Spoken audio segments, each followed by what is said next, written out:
Bhagavato Arahato Sama Sambuddhassa.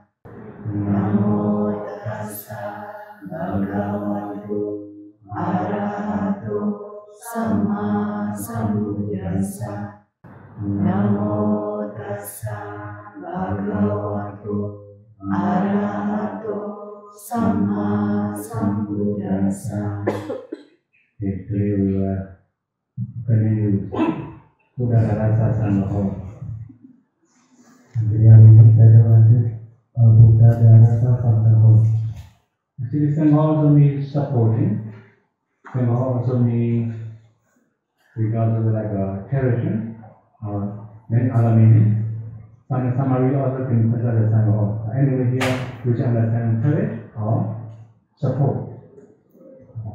Jadi Sangha sebenarnya banyak arti. Salah satunya adalah menyokong atau menyerang. Jadi kalau di sini artinya adalah menyokong. So here we should understand the manner of supporting. We got to say the mindset of supporting. Di sini kita harus pahami istilah menyokong itu atau mindset kita mengenai menyokong itu bagaimana. The one, dana, supported by providing food, clothing, accommodation, organizing a festival, and giving gifts, and auspicious day, etc. This is also called supporting. Yang pertama itu dana ya, itu adalah menyokong dengan memberikan, menyediakan makanan, pakaian, akomodasi, mengadakan festival, kemudian memberikan hadiah pada hari-hari baik dan sebagainya. Mostly when we say dana, people understand, right? Come to monastery or go to monastery, offer something, right? This is called dana. In reality, in family life also, you have dana. Biasanya kita sudah paham istilah dana ya, artinya kalau kita ke wihara kita berdana. Tapi sebenarnya dalam kehidupan sehari-hari itu juga termasuk dana juga, ada dana dalam kehidupan sehari-hari. So here we should say, right? Organizing festivities, that means organizing some special ceremony for family, for example, like a birthday party or something, right? That kind of then also can be considered as a dana. Kalau kita lihat dari contoh ini kan salah satunya mengadakan perayaan atau peringatan, acara atau pesta gitu di keluarga ya. Hal seperti itu juga disebut dana. Okay, briefly, when we have dana, the family will be a little bit warm. But if we don't have dana, the family will be very far each other. Become one. Warmness. Jadi kalau dalam keluarga itu ada dana ya, sesama keluarga ada dana, maka keluarga itu akan hangat. Kalau tidak ada dana biasanya jaraknya itu jauh keluarganya.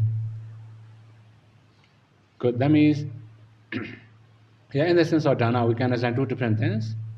This kind of case we call social dana. It also can be relatives, right? For example, like grandparents, after grandchild, right?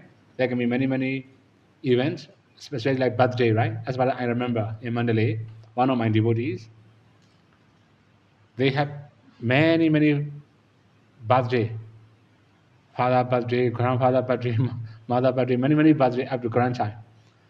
So in every birthday, they invite bhikkhu and offer something, right? I don't know how much they cost every year. Jadi dana di sini juga termasuknya salah satunya kegiatan-kegiatan sosial. Jadi misalnya dalam keluarga itu contohnya seperti tadi saya udah bilang ulang tahun ya. Dari kakeknya ulang tahun, orang tuanya sampai anaknya ulang tahun. Kalau di Myanmar ada kebiasaan kalau ulang tahun itu mereka akan mengundang bhikkhu untuk berdana gitu. Jadi kakeknya ulang tahun, bhikkhu diundang dana. Sampai anaknya dan cucunya ulang tahun juga diundang bhikkhu untuk dana. Another thing is, for example, there are some special conditions.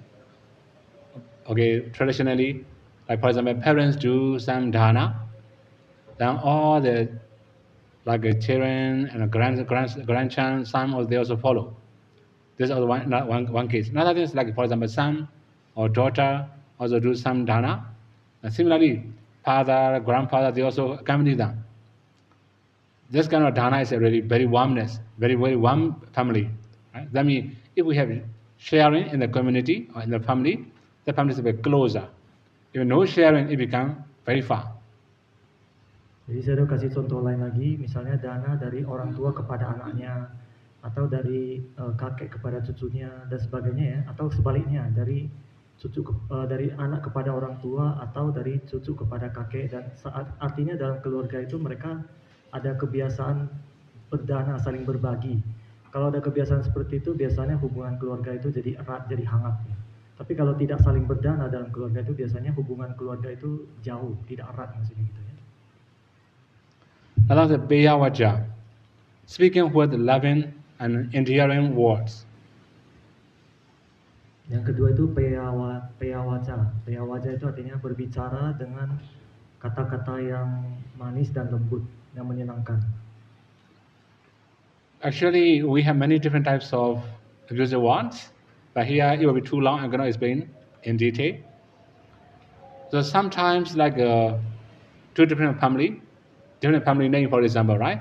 If somebody attack family name, this also like abusive words. So all the couple have to avoid this kind of conversation. What kind of conversation? Family name. If we attack by using family name, this is also abusive words. Oh, So we have to avoid this kind of conversation.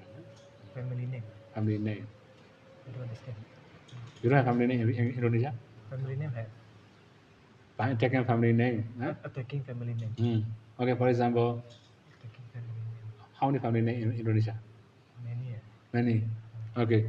For example, someone will say use your family name. Attack, right? That family name is very bad, for example. Oh. Huh?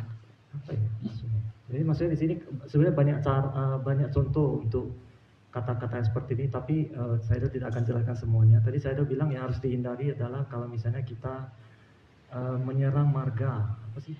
Menyerang marga, saya kurang paham. Maksudnya itu mungkin menjelekkan nama marga gitu ya. Jadi kalau itu harus dihindari, maksudnya seperti itu. Okay, one more thing, okay, for clear understanding. For example, Buddha was a Gautama lineage, right? His family is a Gautama. So that means the Gautama lineage is very bad. Who say that kind of thing? This also, we can say abusive words, right? That's why we should avoid this kind of conversation. Jadi tadi saya kasih contoh supaya lebih jelas, misalnya Buddha kan dari keluarga marganya Gautama ya. Jadi kalau ada seseorang mengatakan marga Gautama ini orang-orangnya nggak baik semua gitu, contohnya seperti itu. Ya itu adalah kata-kata yang abusive, yang buruk, yang kasar, yang tidak baik, yang harus dihindari seperti itu. Then similarly, we may have many other topics. For example, nationality. If different nationality get married, for example, right? They will attack nationality each other. Then this is also a big issue. Then we must not attack nationality also. Begitu juga dalam hubungan kenegaraan ya, biasanya kalau kita menjelek-jelekan negara lain, orang-orang di negara ini jelek-jelek misalnya gitu, itu juga harus dihindari. Gitu. The most problem among the couple is bringing very old mistakes. Long time ago, right? The wife or husband had mistake, for example, right? They keep bringing the same topic for fighting, right? So this is also very bad habit. That means mistakes or some offenses, as long as it's changeable or has already changed, don't bring that topic. Kata saya sering terjadi dalam hubungan berpasangan ya, itu mereka mengungkit kesalahan di masa lampau, meskipun kesalahan itu sudah lama sekali gitu ya. Orangnya sudah berubah, tapi dia masih ngungkit-ngungkit dulu kamu seperti ini, diungkit-ungkit seperti itu, akhirnya menimbulkan berantem gitu. Itu harus dihindari seperti itu. Another thing is like we can say like defilements, right? Defilements also. For example, somebody is very angry, and they will say, "This is like a bullet or something," right? Metaphorically, like here's a bullet or bomber or something, right? If we use that kind of name, that kind of right attacking, then this also a lot of quarreling, right? So then we don't use other people's defilements. This is also very big issue in the married life. Jadi demikian juga kita jangan mengungkit itu ya kekotoran batin orang gitu. Misalnya orang ini suka marah-marah, kita ngomongnya dia ini seperti bom waktu gitu, kapan aja bisa meledak gitu, karena dia suka marah-marah. Ya kita nggak boleh ngomong hal-hal seperti itu, contohnya seperti itu ya, karena itu bisa menyebabkan perpecahan dalam komunitas. Okay, briefly here, Beya Waja, that means we must speak with kindness. So sometimes if we don't have any loving kindness, any metta, we can say, if we don't have any metta, it becomes very bad already. Nah, kalau di sini peyawaca ini artinya kita berbicara dengan meta, dengan cinta kasih. Jadi kalau nggak ada meta, pasti hasilnya itu nggak baik. So one more thing here, when we say metta, we should understand three things: bodily, verbally, mentally. If we don't have mental metta, we don't have verbal metta also. We don't have bodily metta. Di sini yang saya tekankan dengan penuh meta itu maksudnya melalui perbuatan, melalui badan jasmani, melalui ucapan dan melalui pikiran. Tapi kalau dari pikiran kita tidak punya meta, dari ucapan dan perbuatan kita, dari badan jasmani juga pasti tidak ada metanya. So mostly metta is unseen, right? Invisible. But according to our behavior, or according to people's behavior, we can see their metta. Similarly, according to the way they speak, we can also know, we can also hear their metta. So we can show our metta with action and speech. Kata saya sebenarnya meta itu kan tidak terlihat, ya. Tapi kita bisa melihat orang ini punya meta dari tingkah lakunya, dari cara berbicaranya dia punya meta gitu ya. Jadi kita harus tunjukkan meta kita melalui cara-cara seperti itu. If we don't have mental metta, right? We're going to have bodily and bhava metta also. So in the very beginning, we must maintain our metta in our hearts, in our minds.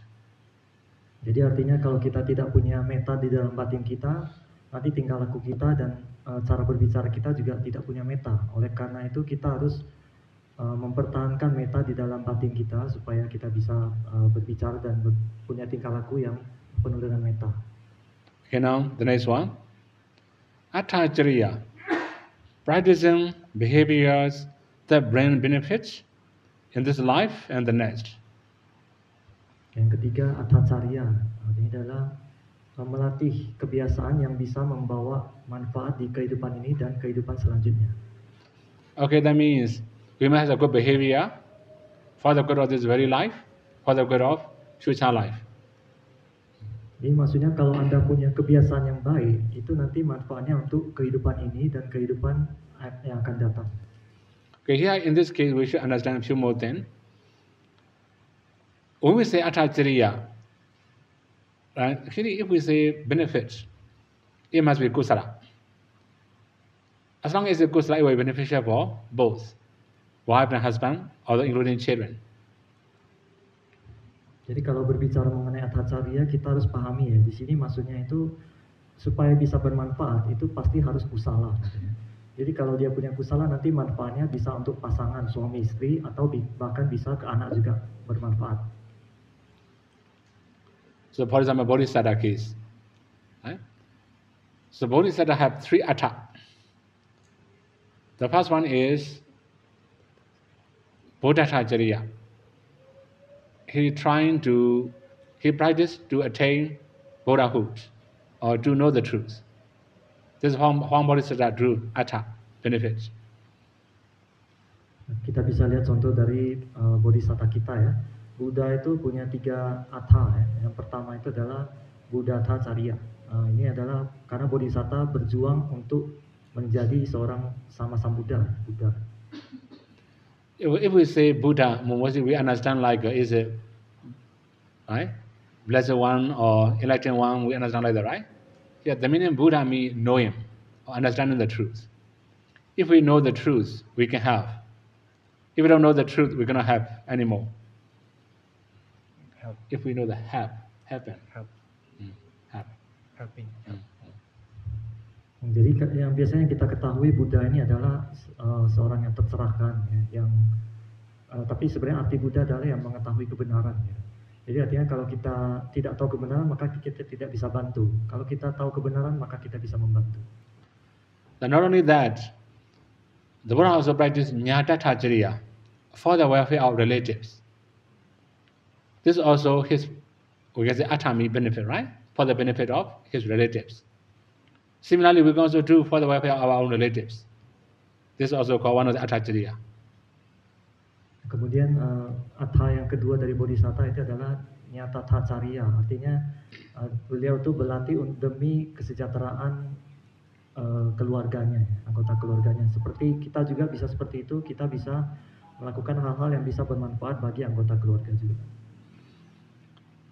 So the last one is Lokatacharya, practicing for the benefit of all over the world. This is too wide already, right? So actually, if we can do for our own welfare, for the welfare of our own relatives, this is also good enough. If we can do more than that, sure, we should do for the welfare of all over the world. Kemudian atha yang ketiga dari Bodhisatta adalah Lokatacharya, artinya beliau berlatih untuk manfaat bagi seluruh dunia, untuk dunia ya maksudnya. Ini sudah terlalu luas. Kalau untuk kita, kalau kita bisa berlatih untuk manfaat kita dan keluarga kita itu sudah cukup. Tapi kalau kita bisa lebih itu baik juga kata saya. Okay, if we say easier way, Atacharya means we must do for the welfare of this life. It's very easy, right? If we talk about future lives, very long, then we must fulfill parami. Jadi maksud saya itu kalau Atacharya ini kita fokus kepada kesejahteraan di kehidupan ini dulu gitu. Kita tidak usah terlalu memikirkan kesejahteraan di kehidupan yang akan datang karena masih jauh kata saya itu. Kalau seperti itu Anda harus mengumpulkan parami ya, untuk yang kehidupan yang akan datang. Okay, now the next one, the last one. Samanatata, treating others equally and practicing impartiality. Okay, that means here Samanatata means, for example, husband and wife. Right? They must treat equally. If they feel I'm better than you, khara. Yang keempatnya adalah samana tata. Ini artinya memperlakukan satu sama lain secara setara atau tidak mendiskriminasi gitu ya. Jadi contohnya kalau dalam hubungan pasangan suami istri, ini mereka punya hubungan yang setara. Kalau ada salah satu itu merasa lebih tinggi, biasanya terjadi terjadi pertengkaran. Then again, among the children also, so for example, they are most of the parents, right? They favor the youngest one, right? This is really very bad habit already. It should be equal. This is called here samanatata.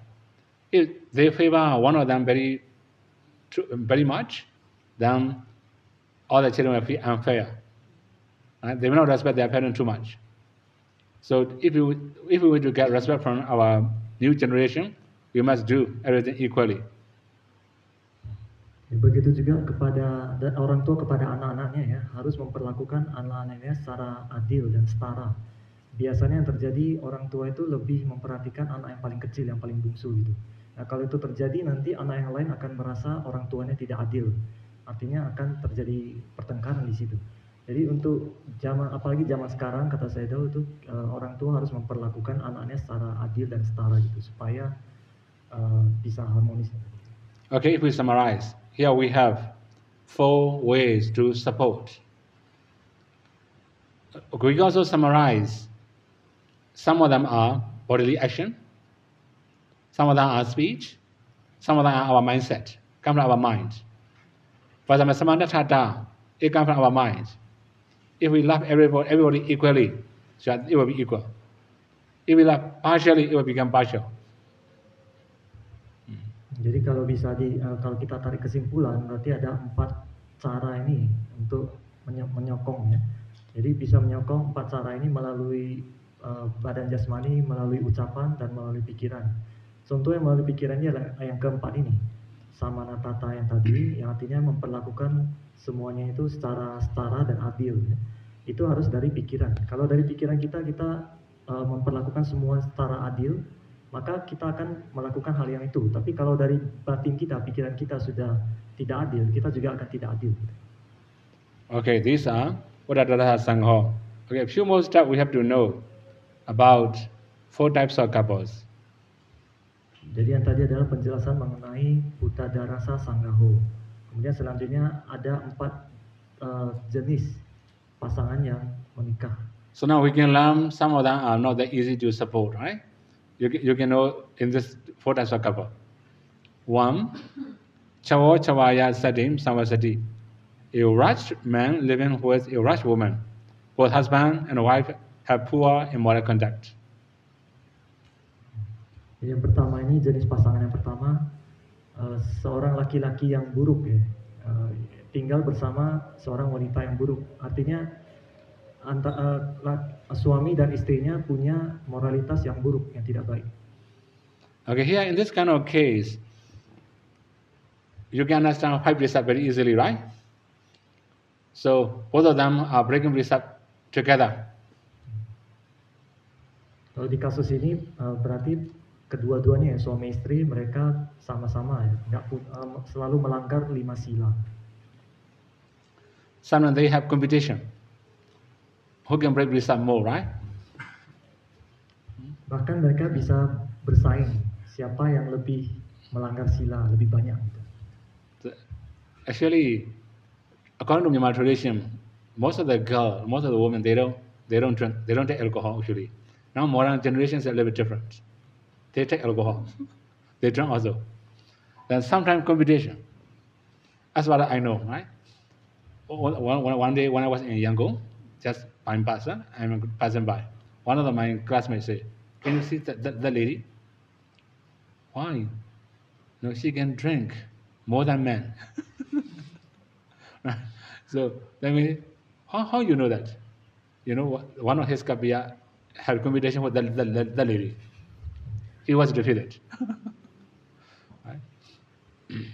Jadi kata saya itu kalau zaman dulu wanita itu sebenarnya tidak minum alkohol, tapi kalau sekarang zaman modern wanita juga minum alkohol, bahkan bersaing dengan pria katanya. Mereka saling bersaing mana yang minum lebih banyak. Itu persaingan melanggar sila yang lebih banyak gitu maksudnya. Jadi di Yangon suatu hari saya tahu ada temannya berkata perempuan itu dia kuat minum. Terus saya tanya tahu dari mana? Karena kapianya pernah apa sih berkompetisi saling minum siapa yang menang perempuan itu. Right? Now I don't know how many couples made that kind of competition. Right? At home they can compete, right? You can drink more, I can drink more, for example. Both are breaking precepts happily, equally. Jadi kalau berkompetisi minum seperti itu, keduanya saling berkompetisi untuk melanggar sila, mana yang lebih kuat melanggar silanya. Jadi keduanya itu saling happy gitu, dan juga setara gitu melanggarnya. Okay, should I just give one example? Similarly, we can also understand already wrong actions, wrong speech, wrong thoughts, right? If they break all the things happily together, this kind of case, cawaya setting samvasati. Jadi tadi saya cuma kasih satu contoh ya. Jadi intinya kalau di sini pasangan suami istri itu saling melakukan perbuatan yang tidak baik, melanggar sila melalui badan jasmani, melalui ucapan dan melalui pikiran, maka ini adalah jenis yang pertama. Okay, this one is easier to understand, right? Next one. Chawo Deviya Satin Savasati, a wise man living with goddess-like woman. The husband has poor conduct, but the wife has good conduct. Jenis pasangan yang kedua ini adalah laki-laki yang buruk tinggal bersama wanita yang seperti Dewi. Jadi artinya laki-lakinya punya moralitas yang tidak baik, tetapi istrinya punya moralitas yang bagus. Okay, so that was very clear already, right? In your community, you may find many different couples like this. I also have many couples like this, right? Even in my village, the one old couple, mostly wife will join many meditation retreats, husband will never join. Not only that, he will do against his wife. If you don't come back, I will say all the petty, all the pain. You know, she had that kind of demonstration. Then the wife have to go back. She cannot attend full day retreat or full course of retreat. After 3 days, go back home, come back to the monastery, like that, right? Lot of suffering. Jadi saya udah bilang di dalam komunitas ya, masyarakat kita banyak temui pasangan yang seperti ini ya. Yang laki-lakinya itu tidak punya moralitas, tapi yang istrinya punya moralitas. Contohnya seperti di Myanmar juga banyak seperti itu. biasanya istrinya ini selalu ikut retret di monastery, di wihara, tapi suaminya nggak pernah ke wihara gitu. Bahkan pada saat ikut retret, suaminya itu bisa mengancam, kalau kamu nggak pulang dalam 3 hari nanti semua barang saya jual gitu. Jadi akhirnya dia ikut retret nggak bisa full, retret 10 hari, dia 3 hari harus pulang dulu, nanti baru datang lagi ikut retret nggak bisa full. Jadi sangat menderita istrinya seperti itu ya. So the first one will be a happy couple, right? Although they are very bad, right? Second one gonna be happy couple. Ini pasangan pertama itu pasangan yang happy, kedua-duanya sama-sama nggak benar gitu. Tapi yang pasangan kedua ini, yang jenis kedua, ini nggak happy karena satu benar, satu nggak benar katanya. Right? Okay, now the next one. Dewa Chawiya Satin Samvasati, a godlike man living with right woman. The husband has good conduct, but the wife has poor conduct. Jenis pasangan ketiga, laki-laki yang bagaikan dewa tinggal bersama wanita yang buruk. Ini artinya suaminya punya moralitas bagus, tapi istrinya punya moralitas yang jelek, yang tidak baik. Right? So we also have that kind of couple. Everywhere also, right? For example, even in Pao, we have that kind of couple. Husband come to the monastery, meditate. The wife always contact. When will you come back? When will you come back? Always contacting, right? By phone. Jadi di komunitas juga banyak pasangan seperti ini ya. Bahkan di tempat meditasi di Pao, di Myanmar juga ada seperti itu. Suaminya sedang meditasi, tapi istrinya selalu telepon, kapan pulang. Sometimes the wife also asks daughter for help. The daughter will contact the father, right? If you don't come back, I'm going to attend the school. Then the father has to go back, right? Kadang istrinya pintar, dia bisa minta bantuan anak perempuannya. Jadi anak perempuannya suruh telepon papanya, suruh pulang. Jadi anak perempuannya telepon papanya, kalau papa nggak pulang, nanti saya nggak sekolah. Gitu. Akhirnya papanya harus pulang. So you can imagine that kind of life is not very happy, right? Not enjoyable life. Jadi Anda bisa bayangkan ya, kalau hidup seperti itu pasti tidak bahagia. Okay, so one more, the last one, the best one. Dewa Dewi Asadin Samvasati, a godlike man living with a goddess-like woman. Both husband and wife have good moral conduct. Pasangan terakhir ini ada yang terbaik ya. Jadi laki-laki yang bagaikan dewa tinggal bersama perempuan yang seperti dewi. Jadi keduanya laki-laki dan suami dan istri punya moralitas yang bagus. Okay, briefly, they want to say easier, right? Both of them have good. I mean, in Indonesia we can find many couples like this also. I don't know in Jakarta, right? In Medan I can find many couples like that, right? Wherever wife go for dana, husband also follow. Right? Similarly, whatever husband go, wife also follow. We have that kind of couple in Medan, as far as I know, right? I don't know how many couples like this in Jakarta. Ya, jadi pasangan seperti ini banyak ada juga di Indonesia. Saya tahu banyak temui di Medan ya. Kalau istrinya datang berdana ke wihara, suaminya juga ikut. Sebaliknya juga kalau suaminya berdana ke wihara, istrinya juga ikut. Jadi pasangan selalu berbarengan mereka ke wihara berdana. Cuma di Jakarta nggak tahu, banyak nggak seperti ini, suami dan istri bareng. Okay, briefly, we can say the first one was a very happy couple, right? The last one was a very happy couple, but they have different destination. Jadi kalau kita bisa simpulkan ya, pasangan yang jenis yang pertama tadi, mereka adalah pasangan yang bahagia, mereka sama-sama happy. Pasangan terakhir juga sama-sama pasangan yang bahagia. Tapi dua jenis pasangan ini punya tujuan yang berbeda nantinya. Okay, you may know clay pots and a golden pot. It made of clay. We dry up, we bake, it becomes very hard material, right? Now that's a golden pot. Golden pot means gold is mostly soft, right? Gold is very soft. So if clay pot broken, then it cannot make pot anymore. It cannot make any pot anymore, right? If we smash golden pot, although it will spoil, but we can make golden pot again. Jadi saya kasih perumpamaan pot yang terbuat dari tanah liat dan pot yang terbuat dari emas. Ya. Keduanya sama-sama pot. Tapi kalau pot yang dari tanah liat ini kalau setelah dibakar kan jadi keras. Ya. Kalau pot yang seperti itu kalau udah rusak, hancur gitu ya. Kita hancurkan, maka dia nggak bisa jadi pot lagi. Tapi kalau yang dari emas tadi kalau kita hancurkan, dia masih bisa jadi pot. Itu perbedaannya. The first three, if they broke up like a clay bowl, cannot be reunited. The last five, they are golden pot. They can be reunited. Maybe in the next life. This life also. This life, not next life. Jadi kalau yang 3 pasangan yang pertama, kalau itu mereka sudah hancur ya, mereka tidak akan bisa bersatu lagi. Tapi kalau pasangan yang terakhir, yang keempat tadi, kalau mereka sudah terpisah, mereka akan bisa bersatu lagi. Okay, this is just roughly, right? 4 types of couple taught by the Buddha. So we can find this Sutta in Anguttara Nikaya, book of 4. Jadi sutta ini ada ada di Anguttara Nikaya ya, di bab keempat ini.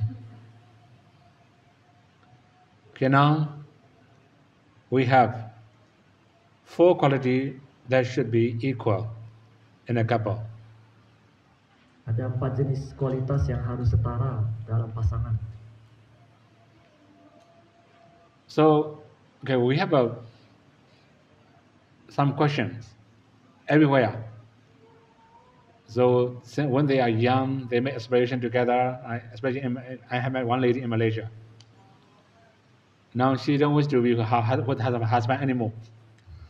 She said, when we are young, I'm silly that I make aspiration. We want to be together in next life also. They made that kind of aspiration in the pagoda. But now I don't wish to be with him. How to do that?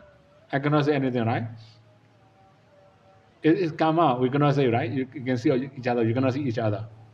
But according to Buddha teaching, if they have these 4 qualities, then they can see each other again in the future. Jadi saya ada banyak mendapat pertanyaannya. Jadi ada kasus di Malaysia, ada umat yang mereka cerita pada saat masih muda, mereka beraspirasi di pagoda.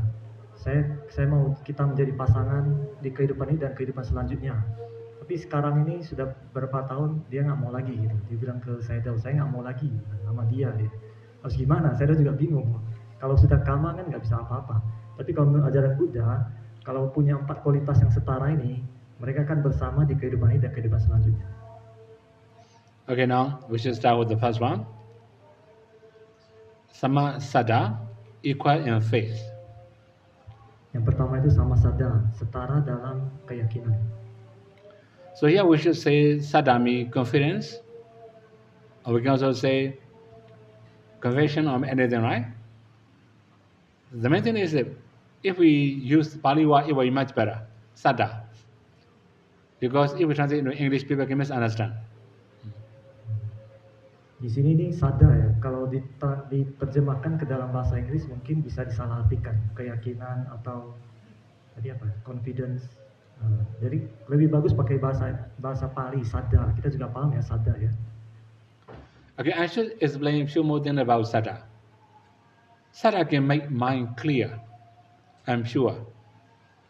That's why sada make our mind pure. We can say the clarity of the mind. Clarity of the mind, right? Jadi saya mengatakan dengan sada ini bisa membuat pikiran kita jadi jernih. Jadi kita bisa mengetahui segala sesuatu itu dengan jernih dan jelas maksudnya. Okay, we can also say another way. Sada is like a seed. If we have seed, we can plant anywhere. It can grow the plant.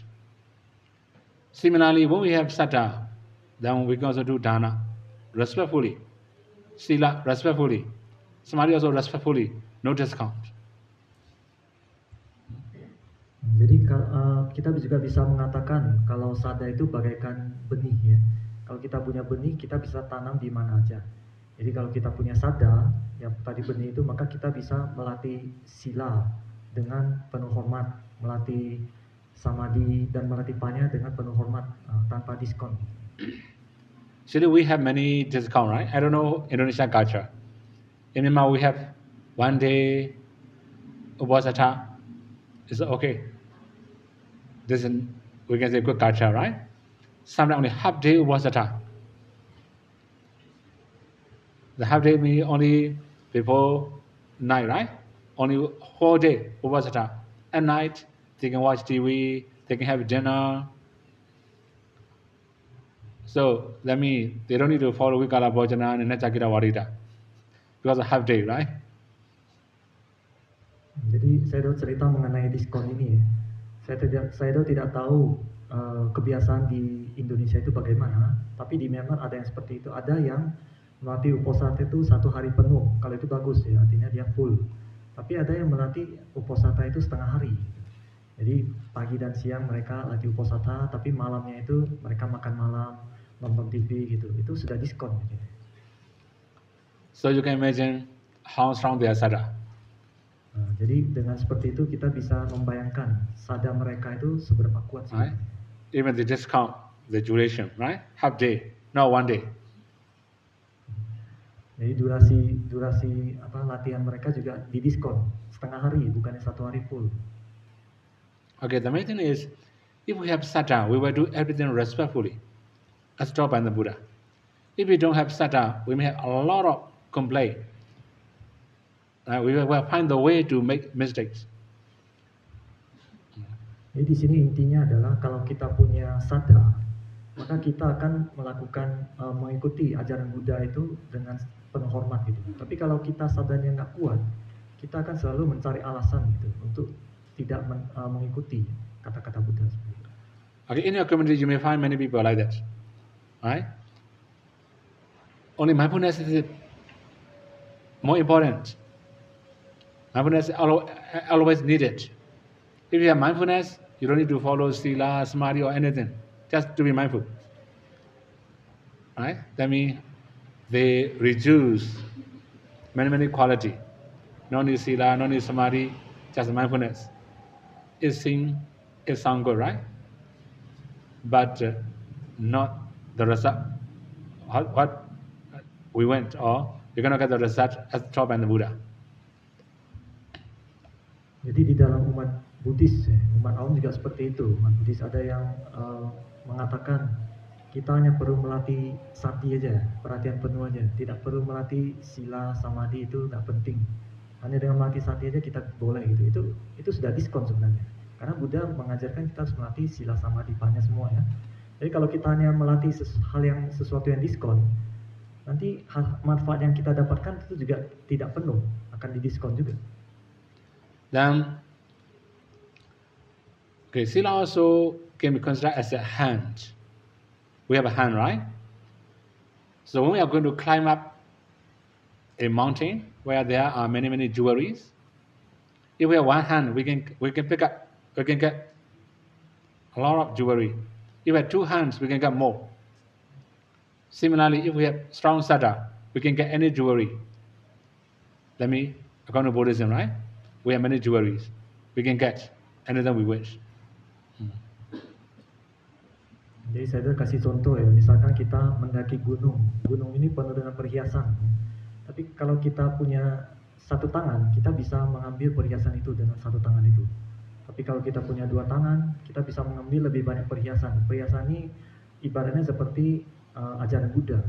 Jadi kalau kita punya 2 tangan, kita akan bisa mendapatkan lebih banyak ajaran Buddha. Okay, now a few more things we have to talk about sada. Sada also called saddha dimokha. That means determined by faith or confidence. So we will make decision by confidence. When we have strong confidence, our determination will be strong and firm. Similarly, when we have saddha, our determination will become strong, firm and stable, unshaken. Jadi saya jelaskan lagi mengenai sada. Kalau kita punya sada atau keyakinan, maka nanti pada saat kita bertekad atau memutuskan sesuatu, nanti tekad kita itu akan kuat. Kita akan punya keyakinan yang kuat kalau sada kita kuat seperti itu. We have to be careful only one thing. That's overconfidence. Overconfidence is equal to mana. Mana also can make decision, but that one cannot make your mind clear. The more you make decision, the more you get confused. Tapi yang harus kita harus berhati-hati ya, tidak sampai terlalu percaya diri ya, overconfidence, apa sih? Terlalu percaya diri ya. Jadi kalau kita terlalu percaya diri nanti itu jadi mana, jadi kesombongan. Kalau kita jadi kesombongan nanti keputusan yang kita ambil itu jadi tidak bagus. Okay, if we say samasada, that means they must have equal sada, not equal mana.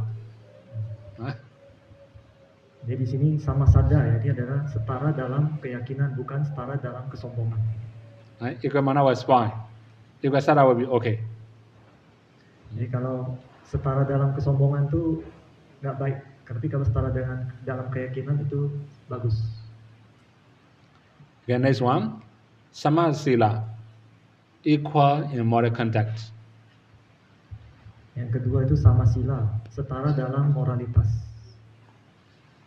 So here, in the sense of moral conduct, we have to understand two different things.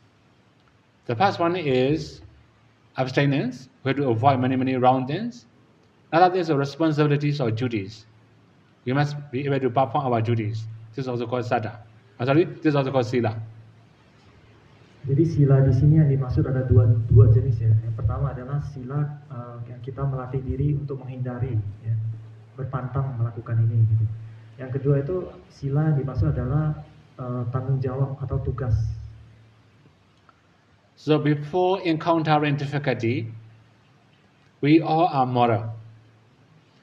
When you are in difficulty, we can know how strong we are. Jadi kalau kita belum menemukan kesulitan atau hambatan ya, kita itu biasanya orang yang bermoral. Tapi kalau begitu ada masalah, ada kesulitan, di situ kita akan diuji seberapa kuat moralitas kita. Okay, we should review previous one, right? For example, half-day precept, for example, right? Half-day upasata. Then, if they encounter some difficulty within half-day, I want to know what will happen also. Right? Mostly, okay, for example, some of the friends invite us to go to the restaurant afternoon, for example, right? We follow, they may say, okay, can you enjoy a meal, for example? They serve food. We have two choices. We can keep our precepts, we can break precepts. When we have strong sada, we will keep it.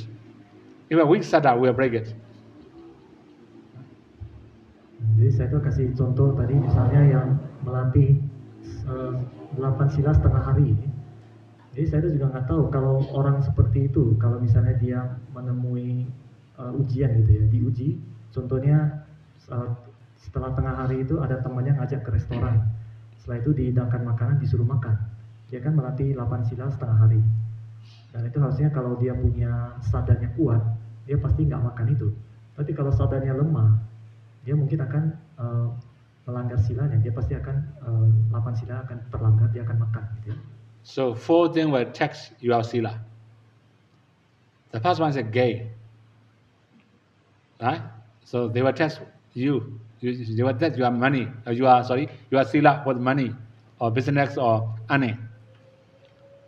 So when you have to choose ane and morality, then you have to consider which one will you choose. So mostly, which one do you choose also?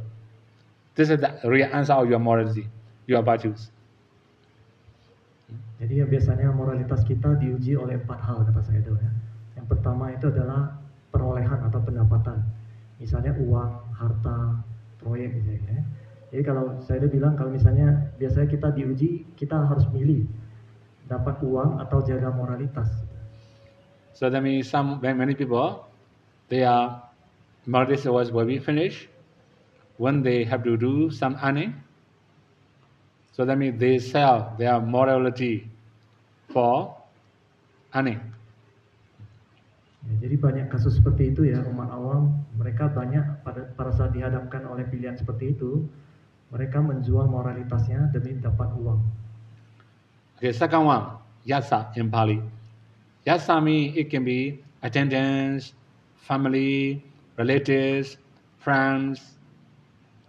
So sometimes we break our precepts for these types of people. For example, a friend will bring us to the party or somewhere, right? Have a drink. Right? Sometimes, okay, we don't want to spoil relationship, drink. Then for yasa, companions, friends, or somebody, we have to break precepts. Then this is a second test. If you can do successfully, if you can overcome all this successfully, you are fulfilling Parami. Okay, we can say we have 3 levels of Sila, right? 3 levels of Parami, right? So the 1st level of Parami has already passed. Okay, you pass standard Parami or morality. Jadi yang kedua tadi adalah ujian yang kedua, hal yang diuji yang kedua itu dari yasa. Yasa ini kalau ditranslate bisa teman, bisa keluarga juga, ya, dan sebagainya.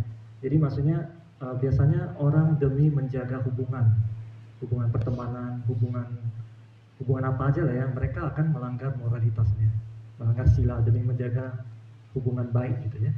Nah di situ kalau Anda pada saat diuji seperti itu, kalau Anda berhasil mempertahankan sila Anda, itu artinya saya mengatakan berarti Anda sudah mengumpulkan parami. Parami ada 3 tingkatan.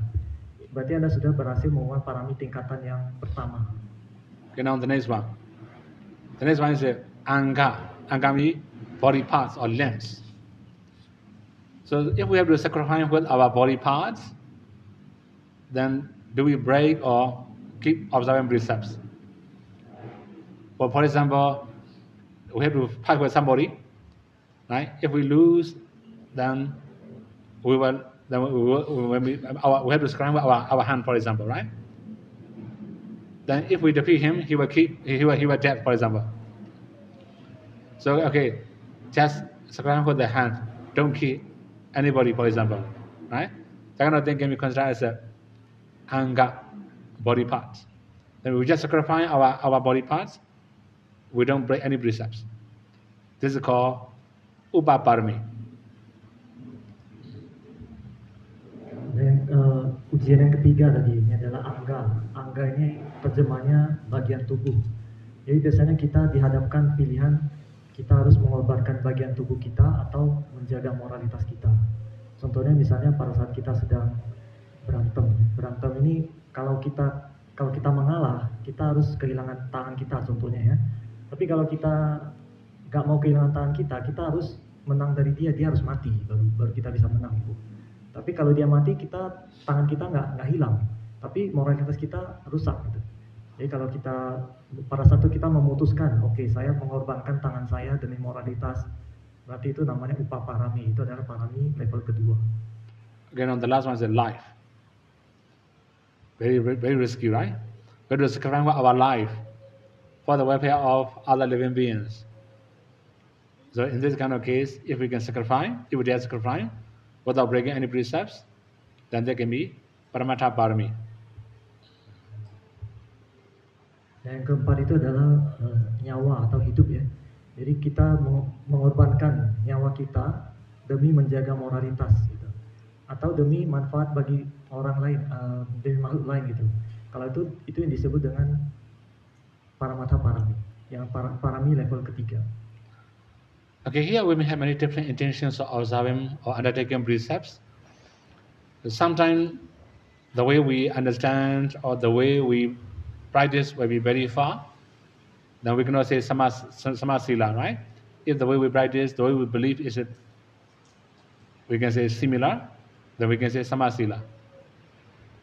Dalam hal ini ya, kalau latihan moralitas kita itu setara, mirip-mirip, artinya tidak terlalu jauh levelnya ya, tingkatannya tidak terlalu jauh antar pasangan, maka itu bisa disebut samasila. Jadi moralitasnya setara. Tapi kalau level jaraknya itu jauh, maka kita tidak bisa sebut setara levelnya.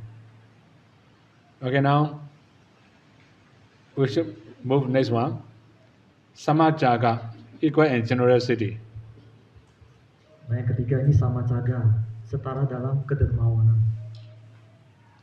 Okay, here in the case of samajaga, it will be many other different meanings. For example, sharing properties among the relatives. Right? This also can be considered as samajaga. We will share equally. But there will be some special condition. When they encounter some disaster or crisis, we will support more. Right? In this kind of case, also can be considered as samajaga. Jadi samacaga ini banyak contohnya ya. Jadi tadi saya tuh kasih misalkan di dalam keluarga itu kita berbagi properti atau harta kepada anggota keluarga itu bisa disebut samacaga. Atau pada saat terjadi krisis atau bencana kita juga membagikan harta ke keluarga, itu bisa disebut samacaga. Okay, we have another issue here. In the sense of samajaga, we can say sometimes husbands are very stingy, wives are very generous. Also can be opposite. Sometimes wife is very stingy, husband is very generous. There's also possible, right? If somebody is like this, very difficult to discuss. Then cannot survive. Tapi di sini masalahnya ya, kalau contohnya suaminya ini pelit, tapi istrinya dermawan, atau kebalikan, istrinya yang pelit, suaminya yang dermawan. Tadi yang benar ya. Nah, jadi kalau itu terjadi, maka sulit bertahan karena tidak ada setara dalam kedermawanan. Okay, another thing is if both of them are very stingy, we can say right, samajaga, right? Stingy. Then if both of them are so generous also, we have to consider squandering or generosity. Jadi samacaga ini bisa disebut kedua pasangan ini sama-sama pelit. Nah, ini samacaga, kedua-duanya sama-sama pelit. Kalau keduanya sama-sama dermawan, itu juga samacaga ya. So okay, one more thing here, right? So offering must be beneficial, useful for receiver. Okay, I have met one couple in US, the Myanmar couple, right? The wife is generous too much, we can say. We cannot say generous, squandering, we can say, right? Then she asked me a question. Sometimes when I want to offer something, my husband interfere. That's why sometimes I don't inform him. I just offer as I like. And she asked me. Then she also asked me, should I do like this? Then I just give very simple answer. Who earn money, you or your husband? Okay, if you earn, you can do. If your husband earning for you, don't do it. Right? Jadi di sini tadi saya kasih contoh dermawan itu kalau pada saat berdana ya, kita harus memperhitungkan juga dana ini bermanfaat bagi penerimanya. Artinya jangan mubazir gitu ya. Jadi contohnya saya tahu ada cerita di Amerika, di US ya. Ada istrinya ini sangat dermawan. Saking dermawannya sampai barang-barangnya itu mungkin mubazir gitu, tidak terpakai atau gimana. Jadi pada saat itu ada istrinya ini bertanya kepada saya, Dal. Biasanya saya berdana itu, saya dana aja tanpa diskusi kepada suami. Boleh nggak seperti itu? Jadi saya kasih jawaban, kamu harus pertimbangkan yang punya uang itu sebenarnya yang cari uang itu kamu atau suamimu. Kalau kamu yang cari uang nggak apa-apa. Tapi kalau uangnya dari suami, mungkin sebaiknya kamu pikirkan lagi. I'm also a receiver, right? As I'm also a receiver, right? If I say offer, she will offer me a lot, right? Karena pada saat itu saya sebagai penerimanya. Kalau saya bilang ya dana aja, saya akan terima banyak. Okay, one more thing, right? I don't know Myanmar people who came to Indonesia. Many Myanmar people, when they go to Singapore or US, when they go to Thailand or Malaysia, most they have many projects. They show many projects. I'm going to build monastery like this. I'm going to do this kind of project. They show a lot of projects. They get Dhamma, they get a lot of money. Right? So I just talked to the lady. Whoever receiver, whoever people came to US, they may show their projects. When they show their projects, ask them who will maintain the project. I can also now I can also ask many people to offer me, right? Many things. I can be very big monastery. Who will maintain my monastery? If nobody can maintain, just squandering, not useful. Like we can have many monastery, but it's not useful for community. Then you are squandering. This is not generosity. This is squandering. That's why Samajagami, it must be effective for receiver, effective for community, right? Tadi saya kasih contoh lagi ya. Jadi misalnya kalau Sayadaw sendiri kan sebenarnya banyak yang berdana kepada Sayadaw. Jadi kalau Sayadaw mau, Sayadaw bisa punya proyek untuk bangun wihara itu banyak gitu. Tetapi siapa yang bisa merawat? Yang tinggal di sana siapa? Yang merawat di sana siapa? Kalau hal seperti itu akan jadi mubazir. Artinya banyak umat sebenarnya yang mau berdana wihara ke Sayadaw mungkin seperti itu. Mau di Thailand, di Indonesia, di Vietnam, dimanapun. Tapi kalau nggak ada bhikkhu yang stay di sana nanti jadi sia-sia, jadi mubazir. Itu bukan samacaga namanya. Itu bukan kedermawanan. Itu jadi mubazir, squandering tadi ya. Jadi kalau samacaga ini harus bermanfaat bagi penerimanya, itu baru samacaga maksudnya. Okay, so briefly, right? So when you are going to offer permanent, then be careful. Permanent means, like for example, building, like this kind of thing, permanent, right? So be careful. You have to consider who will maintain, how many disciples he has. Sometimes only one bhikkhu, no student, only devotees. As far as I know, in Indonesia, many monasteries without bhikkhu, right? Ya, jadi saya mau wanti-wanti ya, khususnya mereka yang mau berdana barang-barang yang permanen. Dan permanen maksudnya seperti bangunan, wihara, kuti dan sebagainya ya. Jadi kalau mau berdana kepada satu orang bhikkhu itu kita harus mempertimbangkan dia punya muridnya banyak enggak, atau dia hanya sendirian nggak ada muridnya. Jadi kalau didanakan banyak wihara kan nanti jadi sia-sia, nggak ada yang tinggal di sana, jadi terbengkalai. Itu jadi mubazir namanya, itu bukan dermawan ya. Saya tahu kalau di Indonesia itu banyak wihara yang kosong, yang nggak ada bhikkhunya. I have been to Jakarta. I have been to some monastery, no bhikkhu. I have been to Bali, some monastery, no bhikkhu. Jadi saya sudah ke beberapa tempat di Indonesia, di Jakarta, di wiharanya itu nggak ada bhikkhu. Ke Bali, ke beberapa wihara juga nggak ada bhikkhunya, seperti itu. Okay, one more thing. Luckily, if devotee can make activity in that monastery, is good enough, right? They can go to retreat or something freely without any charge, is good enough, right? Tapi kalau misalnya donaturnya ya, atau apa devotee ya, donatur atau umat awam di sana lah ya, kalau mereka bisa, umat awam setempat itu kalau ada wihara yang meskipun nggak ada bhikkhu, tapi mereka bisa mengadakan acara di sana, bisa acara seperti itu, maka itu bagus juga katanya, itu tidak sia-sia seperti itu. Okay, briefly, Samajaga means both husband and wife can offer, but it must not be squandering. It must be useful for the community. Sometimes, okay, husband may know more information, sometimes wife may know more information, then they may remind each other, for example, right? But in this kind of thing is not suitable, like squandering. If somebody pinpoint, they might accept. This is called Samajaga. Okay, that means helping each other for generosity. Jadi intinya di sini samacaga adalah kedermawanan. Pada saat berdana itu suami istri sama-sama happy, sama-sama berdana, dan berdananya ini bermanfaat bagi penerima. Tapi kalau misalnya kadang suami atau istri punya informasi lebih gitu ya, dia mengatakan dana ini nanti tidak bermanfaat, mubazir gitu, karena nggak akan kepake. Nah kalau dia omongin seperti itu, nanti salah satu pasangannya mereka juga memahami. Nah akhirnya tidak mungkin dananya jadi dialihkan ke yang lain, seperti itu yang namanya samacaga. And now the last one, samapanya, equal in wisdom. Yang terakhir ini samapanya, setara dalam kebijaksanaan. It doesn't mean education, right? Panya doesn't mean education here, right?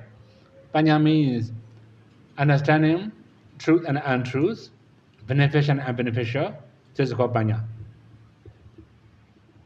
Jadi di sini panya ini bukan edukasi ya, tapi di sini panya lebih ke pemahaman apa yang benar, apa yang boleh, apa yang nggak boleh gitu. So last night we have already talked about panya partly, right?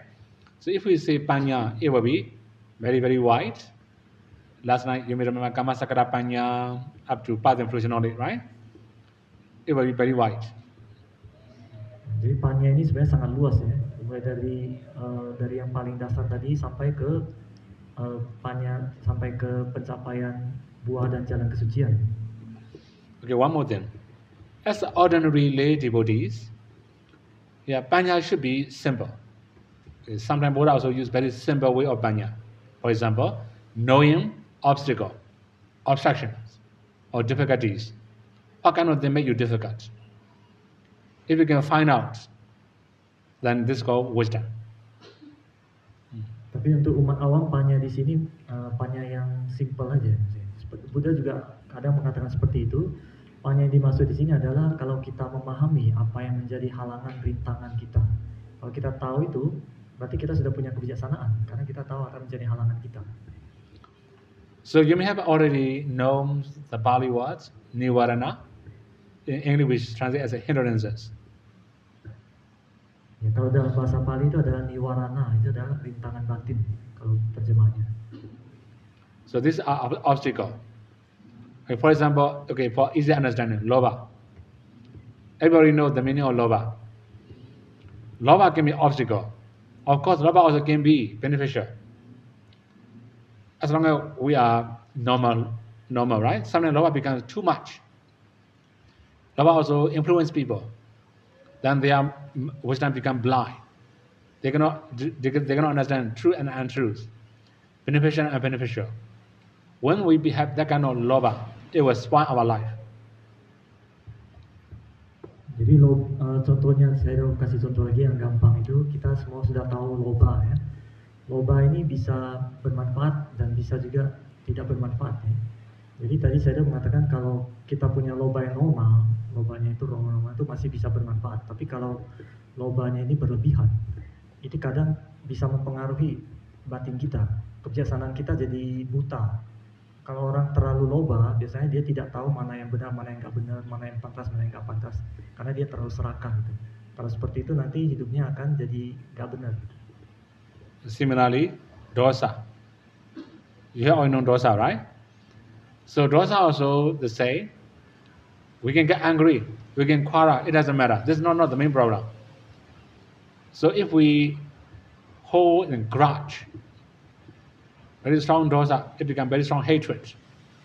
Then it becomes very heavy burden for it, right? As it will make our inner wisdom blind. Although although our enemy is doing good, we don't think he's good, right? Totally blind already. When we have that kind of blind hate, then it will spoil our life also. Begitu juga dengan dosa, kita sudah tahu dosa ya. Dosa ini kebencian atau ketidaksukaan. Kalau kita marah atau kita tidak suka sesuatu, itu masih dosa yang normal. Tapi yang harus diwaspadai adalah kalau kita sampai memendam dendam gitu, sampai dendam dalam hati. Kemudian kita karena dendam itu kita jadi punya dosa yang kuat gitu ya. Karena punya dosa yang kuat itu akhirnya mempengaruhi kebijaksanaan kita juga. Okay, if we say briefly, if we have defilements, it will make our inner wisdom blind. We will do what we should not do. Then we will neglect what we should do. Then it becomes problem in the community. That means, when that kind of thing happens, we can understand we are unwise. If we know what we should do, what we should not do, without thinking about other things, then we still have wisdom. Jadi kalau diambil kesimpulan, kotoran batin itu dia akan membuat kebijaksanaan kita menjadi buta. Kita jadi tidak tahu, kita jadi tidak melakukan apa yang seharusnya dilakukan. Jadi kita juga menganggap sesuatu yang tidak benar itu jadi benar gitu. Jadi kalau kita bisa melakukan apa yang harus dilakukan, itu artinya kita sudah punya kebijaksanaan. If a couple have these 4 qualities together equally, then they can live happily in this very life. In the future also they can see each other. If one of them is omitted, then okay, not so bad, right? If two of them is very bad, then we can say half. We can say 50-50, right? 50-50.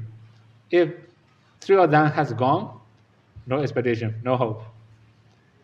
That means sometimes our confidence become very far. We cannot live together. Similarly, our morality is very far. We cannot live together. Similarly, generosity and wisdom, very far. We cannot live together anymore, right? So if one of them is we have only one of them, we're gonna live. Two of them, okay, 50-50. Three of them, a little bit better. If we have four of them, we can see each other in the future also. Okay? If a couple want to see each other in the future, they must have these four. Then they will see in the future. They can fulfill Parami together in the future also. Jadi saya mengatakan ya, kalau pasangan punya 4 kualitas yang setara ini, mereka akan hidup bahagia di kehidupan ini dan kehidupan akan mendatang mereka masih akan bersama lagi. Gitu. Tapi kalau hanya punya satu aja yang sama gitu, maka nggak mungkin bisa bersama, maksudnya sulit bersama ya.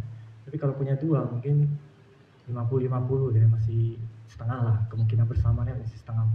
Tapi kalau punya 4-4-nya sama, maka bisa di kehidupan ini dan kehidupan mendatang akan ketemu lagi. Gitu. Dan bisa mengumpulkan parami bareng. Gitu. Okay, now we can stop here, right? 1 o'clock already. So today we just finished some part of couples. Maybe we have to continue about wife and husband again. Later we have to talk about children also. It will be a little bit long, right? I expect it. In this retreat I can finish one stanza, right? Jadi sudah 1 jam ya. Jadi saya akan hanya menjelaskan sampai sini. Misalnya hanya sampai ke pembahasan mengenai pasangan suami istri, belum membahas mengenai yang anak ya. Tapi saya berharap dalam seminggu ini bisa menyelesaikan 1 syair. Okay, may you all be able to practice 3 trainings, and may you all be able to realize final cessation and not suffering. Semoga kalian semua bisa berlatih 3 pelatihan dan bisa melenyapkan penderitaan.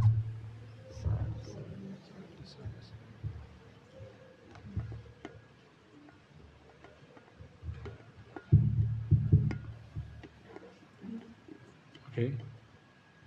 Any question? Ya, ada yang mau bertanya?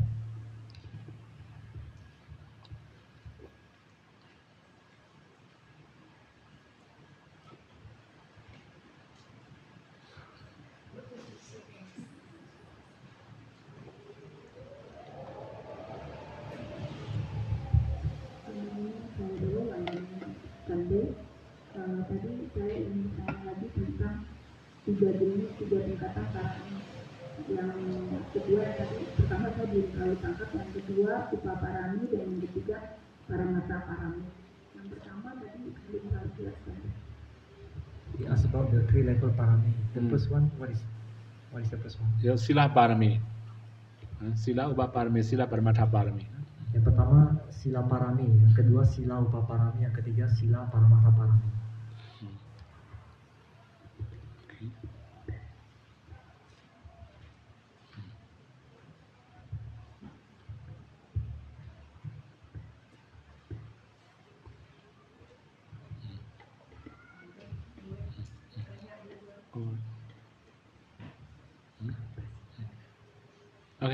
Oke, silakan.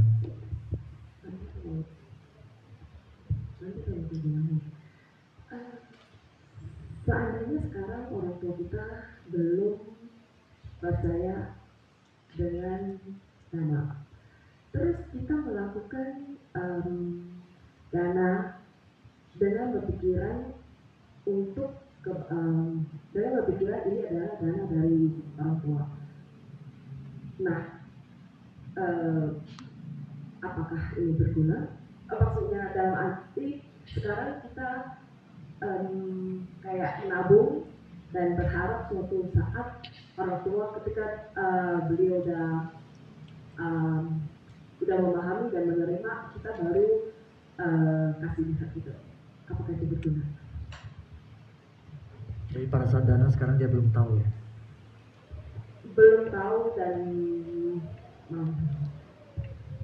Terus saya Sayadaw she asked, suppose our parents they are not have faith in Dhamma.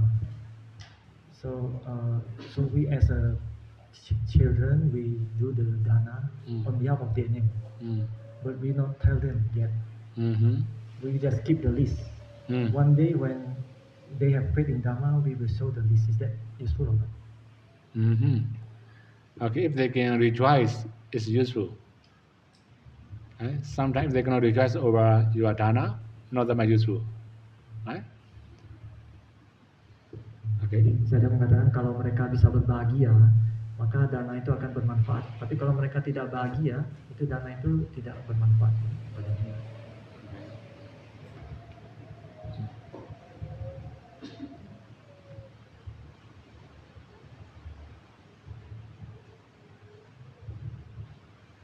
Wandani Sayadaw Bante, mohon penjelasan dan berikut contoh-contohnya apa bedanya awija dan moha.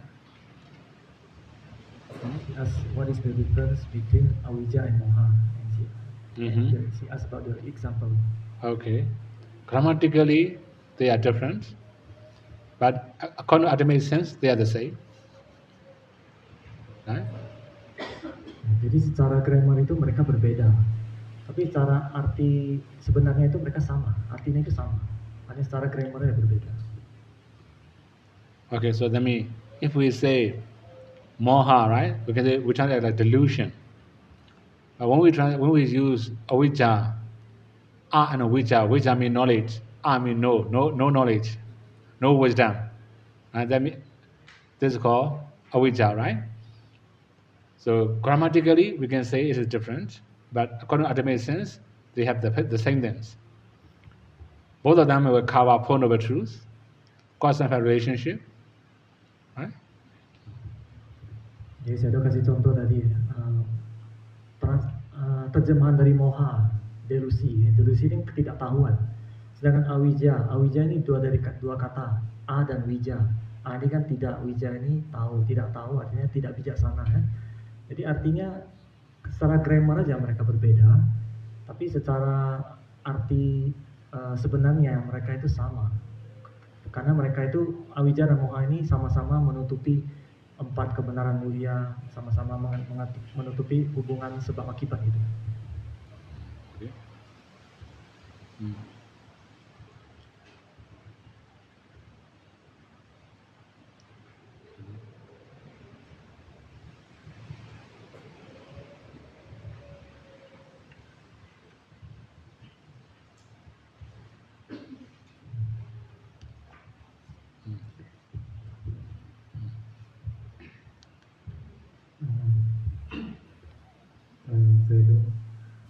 Before Sayadaw explain about Samasila,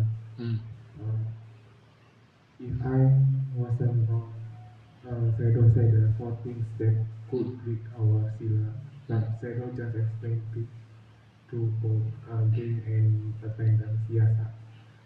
Lava, yasa, anga, jivita.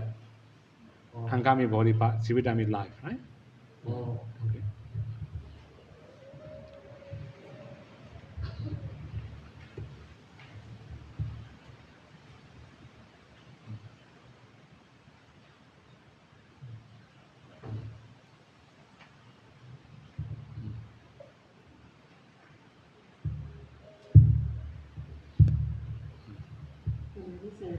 Third question.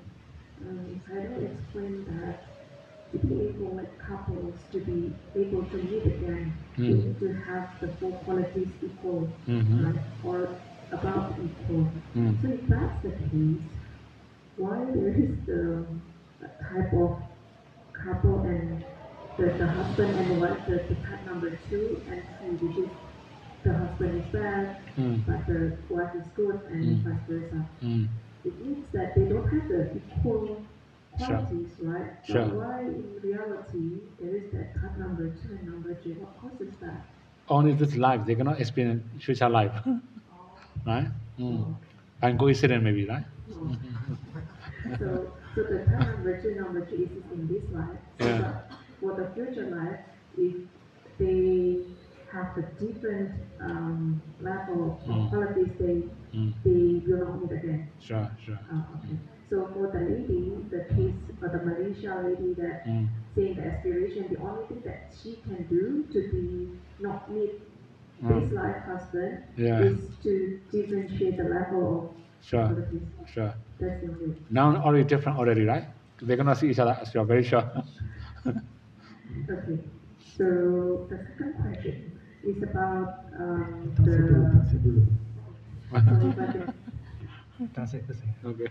Jadi pertanyaan tadi untuk supaya pasangan bisa bersama ya di kehidupan ini dan juga kehidupan mendatang, kita harus punya 4 kualitas yang tadi ya, yang harus sama atau mirip ya 4 kualitas itu.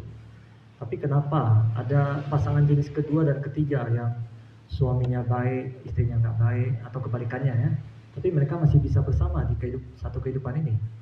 Kata saya itu mereka hanya bersama di satu kehidupan ini, tapi tidak di kehidupan selanjutnya. Dan di kehidupan ini kenapa bisa bersama? Mungkin karena kebetulan gitu. Ya, jadi pasti mereka kehidupan yang mendapat tidak bersama. Belum tentu juga kehidupan ini bisa akur sampai habis gitu ya. Okay.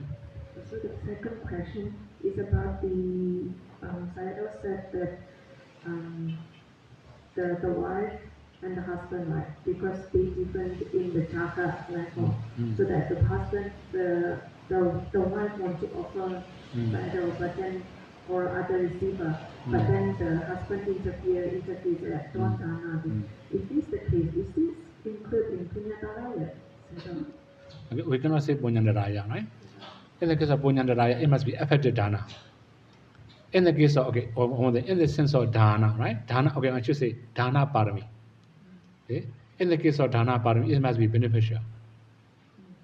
If something is unbeneficial, we can interfere. Okay, one more thing. Like for the receiver is really very good receiver, right? Also, she also had already promised, in this case, she not interfere anymore. Right? If she doesn't have any promise or any agreement before, he can interfere. Okay? Ya, pertanyaan selanjutnya tadi yang mengenai cerita perempuan itu yang suka berdana, tapi kan suka diintervensi oleh suaminya ya. Tadi apakah itu termasuk punyantaraya, itu menghalangi pendapatannya? Nah, kata saya itu kalau itu mubazir ya, dan sia-sia itu tidak termasuk punyantaraya. Ya. Tapi kalau barang itu bermanfaat, ya itu bisa termasuk. Tapi juga kondisi yang lain, kalau dia orang itu sudah berjanji gitu, sudah berjanji sudah akan memberikan, itu tidak boleh dihalangi juga kalau sudah janji gitu. Okay.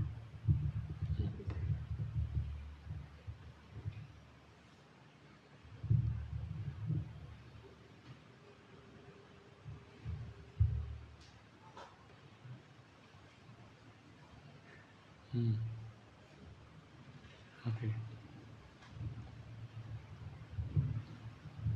Nanti menyambung pertanyaan yang tadi, apa yang membuat pasangan yang kedua dan ketiga itu bisa bertemu jadi suami istri, padahal kan mereka berbeda. Dan yang saya juga ngalamin dari yang saya lihat, ada loh yang bertahan sampai salah satu nggak ada. Karena apa yang membuat mereka begitu, dan salah satunya saya sudah lihat, salah satunya menderita, tapi mereka tetap sampai akhir bertemu. Jadi apa yang membuat mereka jadi pasangan padahal kan berbeda? So she asked about the couple type 2 and 3. What is their karma so they can become couple in this life? Because they have a different level, right? One is a good, one is a bad.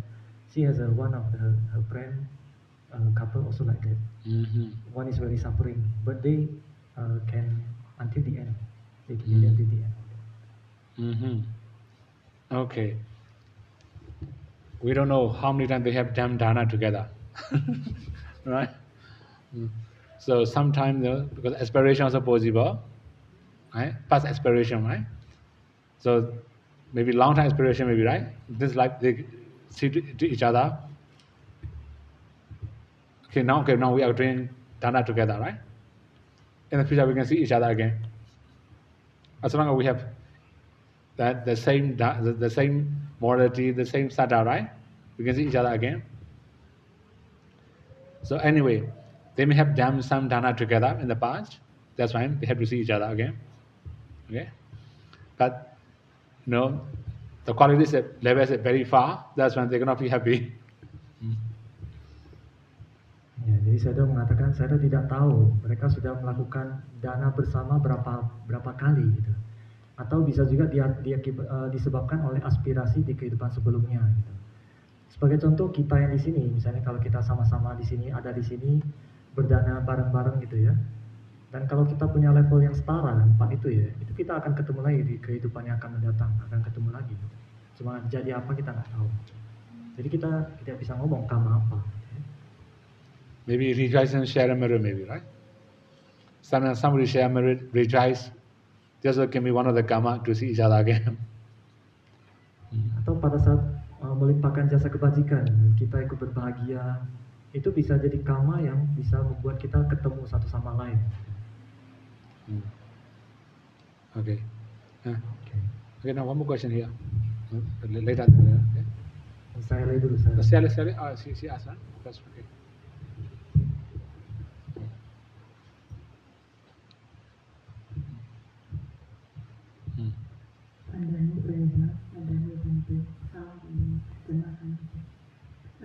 Di antara semua jenis dana dhamma itu yang paling tinggi. Nah, untuk mencetak buku-buku dhamma itu juga sama dengan dana dhamma kan tadi. Nah, bagaimana kalau kita berdana tanpa sepengetahuan kita, karena ketidaktahuan kita, buku yang kita cetak itu ternyata isinya agama gitu. Apakah itu bisa menjadi dhamma antara ya? So she understand that dana dhamma is the highest dana. For example, like publishing a book, right? And when if without her knowledge, he dana to publish a book, but she didn't know that inside the book is actually contain adama. Is that called adamantara? Okay. Actually, I think people misunderstand about Dhamma Dana also, right? See, Dhamma Dana is not offering the book. Okay, I should show my notes. This is not Mangala Sutta, this is Buddha Vamsa. Right? Jadi saya mengatakan banyak orang yang salah paham mengenai dana dhamma. Kalau terbitin buku itu tidak termasuk dana dhamma, kata saya. Okay, when we talk about dana, let me check.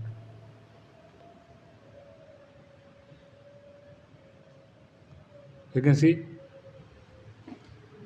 Dhamma Dana is considered supreme because it can lead to people giving donations, observing precepts, practicing meditation, ultimately realizing Nibbana.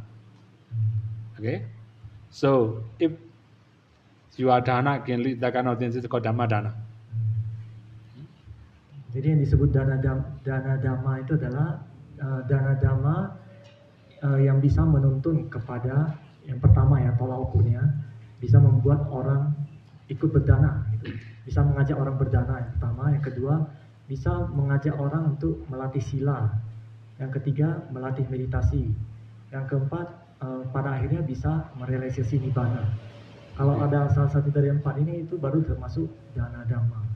Okay, now in your case you offer the Dhamma books, but it contains Adhamma, right? Many Adhamma. In this kind of case, it depends on your mind also. If you knowingly distribute it, then this is a side effect. Okay, the bad karma, right? But not knowing, you think this is a true Dhamma that you just share. In this kind of case, not that serious. Jadi kalau dalam kasus yang ini ya, yang cetak buku, kan bukunya itu katanya dalam mengandung isinya bukan dhamma ya. Tapi jadi tergantung niat. Kalau misalnya niat Anda sebelumnya sudah tahu kalau dalamnya ini bukan dhamma, tapi Anda masih mencetak buku ini, maka itu nanti hasilnya tidak baik gitu. Tapi kalau Anda tidak tahu isi buku ini, Anda hanya mencetak dengan niat untuk membagikan dhamma gitu ya, itu nanti efek sampingnya itu tidak terlalu serius katanya.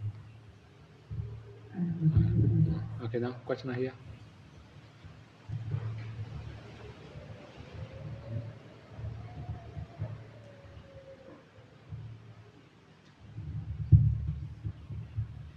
Terima kasih, Bani. Mohon jelas.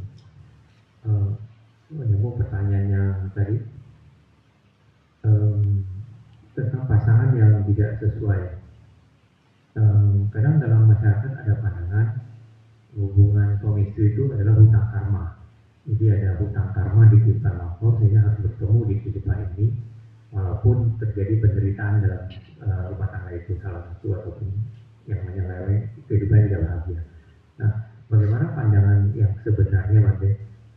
Karena kan di sisi itu kan sepasang itu punya pilihan melanjutkan hubungan keluarga itu sampai salah satu meninggal, atau memilih untuk berpisah dengan harapan mendapatkan pasangan lain yang lebih sesuai. Bagaimana pandangan hal ini terkait dengan hukum karma ya, kama yuni, kama bandhu, kama patisarana. Kelihatannya ini hampir sama juga dengan keluarga yang punya anak yang katakanlah bermasalah, autis ataupun merongrong orang tuanya berbuat jahat. Bukankah orang tua itu juga harus menanggung sampai anaknya menjadi baik? Pandangan yang seharusnya kita lakukan seperti apa? So he asked about the couple that not happily live together. Is it because maybe we can say they have a debt in karma in previous life? Debt karma in previous life. So in this life they must meet together again, and one must be suffering like that. So in this point, they have a choice to continue living together until the end, or they can choose to divorce in hope for finding a better spouse. Or we can say the similar case to if they have the children that have autism. So the parents must take care of the child from young until old age. What is the view in karma like this? Actually, we cannot say all the time because of karma, right? Sometimes only present karma, not past karma. They have to find their own choose, right? So that is it, not past karma, present karma. Past karma sent them to see each other. Present karma made them confirm. Ya, jadi saya mengatakan tidak semuanya itu akibat karma masa lampau. Karma masa sekarang juga ada. Jadi karma masa lampau yang membuat mereka ketemu, tapi karma masa sekarang pilihan mereka yang mereka berjanji untuk bersama gitu. So okay, if we say briefly, right, all the past karma are waiting for present action. All the past karma are very bad. If we have good action in the present life, all the bad karma cannot, that must affect seriously. If we have bad karma in the past, we also have bad karma in this present life, it will be more serious.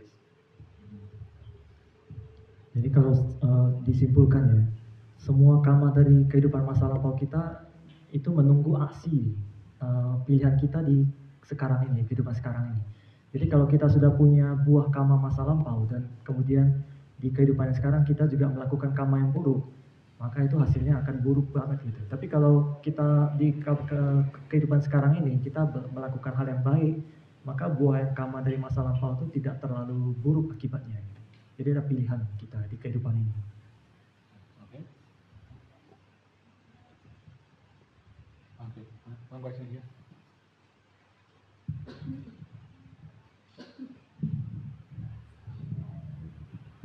Dari saya ada sesuatu saya tadi mau disampaikan ke saya.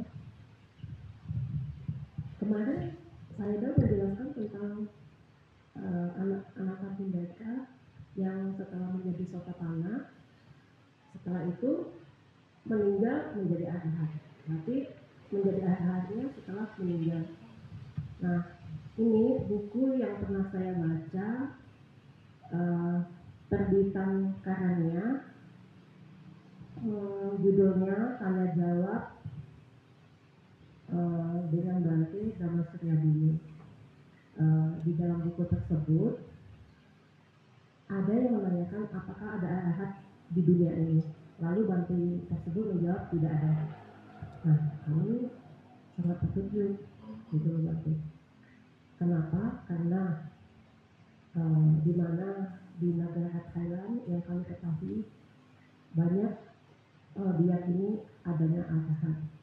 Nah, penjelasan buku tersebut yang kami tangkap adalah arahat itu memang jadi memang seperti yang anaknya Anathapindika itu meninggal lalu menjadi arahat. Nah, bagaimana pandangan saya Dao terhadap hal ini? Apakah saat ini memang ada atau tidak ada arahat di muka bumi ini? Saya she asked about yesterday. Saya say about Anathapindika's son after become Sotapanna, and then when he passed away, he became arahat. After passed away, he became arahat. Yesterday saya say like that. No. Jadi saya tidak berkata setelah meninggal dia jadi arahat. Mohon penjelasan saya kalau kemarin dia jadi arahat itu kapan? So when he become arahat, he asked. I don't know. Saya nggak tahu kapan dia jadi arahat. Saya cuma bilang dia jadi Sotapanna. Udah. Dia nggak bilang dia setelah meninggal jadi arahat. So he read from a book. There's a question and answer to other Indonesian bhikkhu. One person asked, "Is there any arahat in this world?" And then these bhikkhu say, "No, there's no arahat in this world anymore." So he already shocked at that time because he believed there's many arahat in Thailand, bhikkhu Thailand. He said. So is it possible maybe arahat became after someone passed away, then he became arahat like he was saying yesterday? He misunderstood your statement. Saya nggak ngomong seperti itu sebenarnya. Ya, mohon maaf saya Dao. Yeah, sorry, he misunderstood. He said. That's why we're going to say arahat, right? Kalau sudah meninggal nggak bisa bilang dia arahat gitu. Maksudnya Actually, Suddhodana, maybe you misunderstand Suddhodana and Anathapindika, right? When Suddhodana is a person away, he attained arahatship. After that, he passed away. Right? Buddha's father, he attained arahatship on the throne. That he passed away. Kemarin yang cerita itu adalah raja bapaknya papanya Buddha, Raja Suddhodana. Dia setelah jadi arahat dia meninggal. Jadi arahat dulu baru meninggal. Ya, itu. Dia meninggalnya itu jadi arahatnya pada saat dia sedang duduk di singgasana raja gitu. Okay, then. Sampai kalimatnya setelah menjadi arahat meninggal. Ya, itu benar.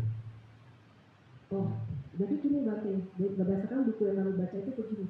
Berarti begitu menjadi arahat meninggal. Nah, dikarenakan selama menjadi arahat meninggal, berarti nggak ada arahat di muka bumi itu gitu loh Bante.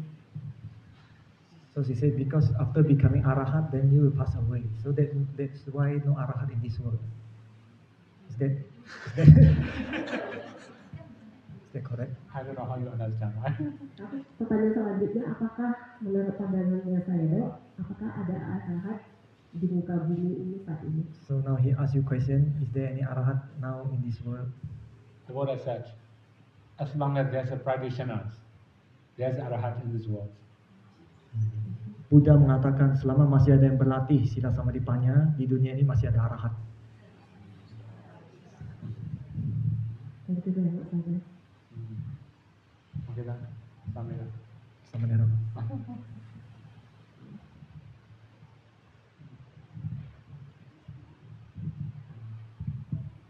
Bante, tolong translate perihal sama sila tadi.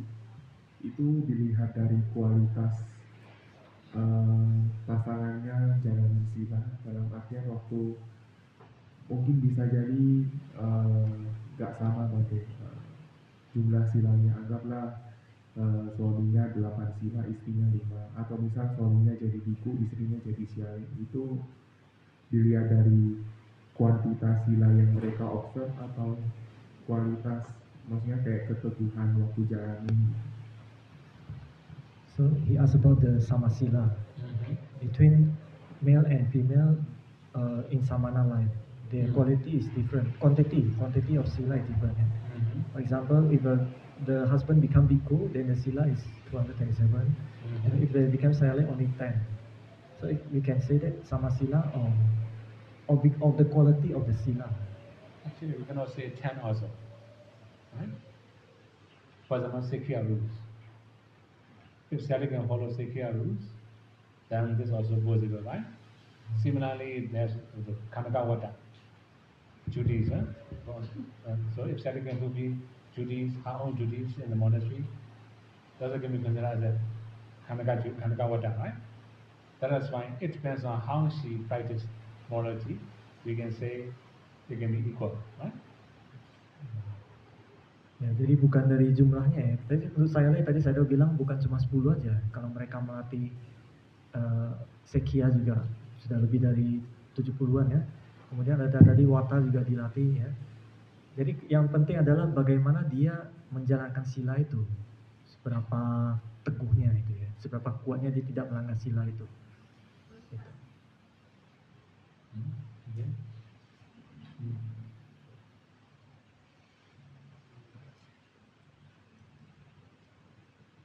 Last question. This one, no power. This one.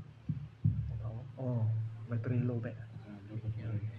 It's okay, No power. low back.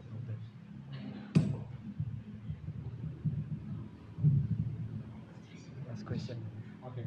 Okay. Nanti saya jawab. Nanti Kristen dulu. Sekarang melanjutkan pertanyaan saya yang tadi mengenai penerbitan buku. Sebenarnya tujuan daripada penerbitan buku itu adalah supaya penerbitan buku Dhamma itu adalah supaya lebih banyak orang mengenal atau memahami atau lebih jauhnya tuh lebih kayak lebih memahami. Bukannya itu tujuannya tuh supaya begitu kita tahu, kita memahami, kita mengenal, kita baru bisa bergerak ke tingkat yang lebih tinggi. Seperti contohnya mungkin orang yang tidak pernah tahu jadinya mencoba untuk memahami lebih jauh, bermeditasi dan akhirnya bisa melepas.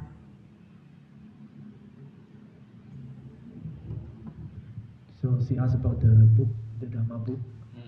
So she understands that the purpose to publish the Dhamma book is for people so that they know the teaching, the Buddha teaching, they know and they understand. Starting from the knowledge, the knowing the teaching, then they will start do the maybe higher practice like meditation like that. Is that correct? Actually, we cannot say the same purpose for everybody, right? When we have different purpose, different intention, we cannot say exactly. I cannot read people's mind also, right? Okay. Okay, so there are some special conditions. Even I choose in my tradition. For example, I have my birthday, for example. In my birthday, I will offer the books, Dhamma books. Sometimes I don't choose my books. My devotee will choose their donation. It can be useful for reader, it cannot be useful for reader.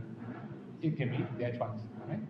Sometimes, okay, according to modern conditions, many people follow very famous one. They don't think about Dhamma's quality. If someone is very famous, and many followers, right? Then he may write many books, useful or not. Write many books. Some of them are just a pure Dhamma. Most of them are rubbish. Right? I have read many books like this. So anyway, the main thing is, we cannot know the purpose of people's mind. So before offering, we should read what's the content. If it's useful or not. If useful, okay, we can offer. Right? Ya, jadi Sayadaw mengatakan, Sayadaw juga kita tidak bisa tahu ya tujuan orang itu bagaimana, pikiran orang itu bagaimana. Karena Sayadaw juga tidak bisa baca pikiran ya.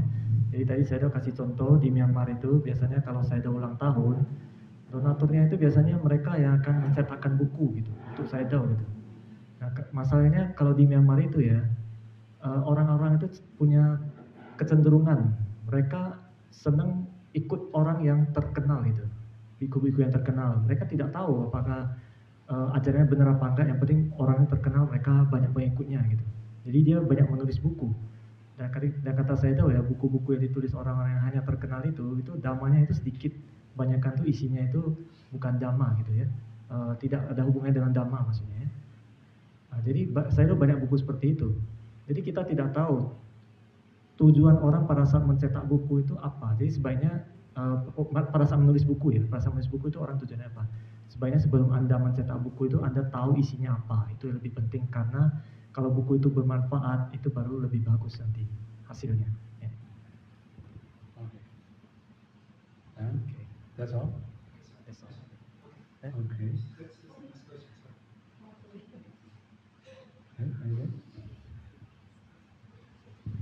Any question? One more question. One more question. Okay. Oke, saya kasih tanya terakhir.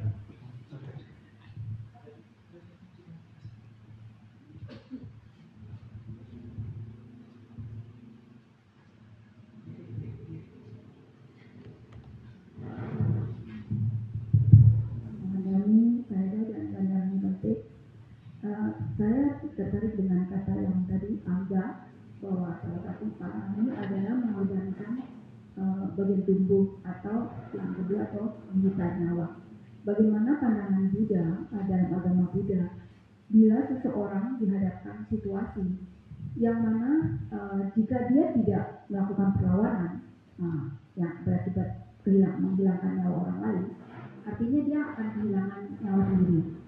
Nah, apakah dalam agama Buddha karena untuk tidak melanggar sila membunuh, kita membiarkan diri kita dibunuh secara pasrah saja, atau kita boleh melawan, atau melawan dalam arti membela diri? Bagaimana ajaran Buddha dalam kaitan ini? Membela diri tapi orang itu mati maksudnya. Terpaksa. Misalnya baik sengaja atau tidak sengaja dalam kondisi perlawanan orang yang itu akhirnya meninggal misalnya. So she asked about the Angga and Jivita, that one. So so we have to in a case where two people are fighting, so either one will die if he not defend, self-defense. Sure. So he has a choice that he will defend his own life or he will fight back. But if he fight back, maybe he can accidentally kill this person.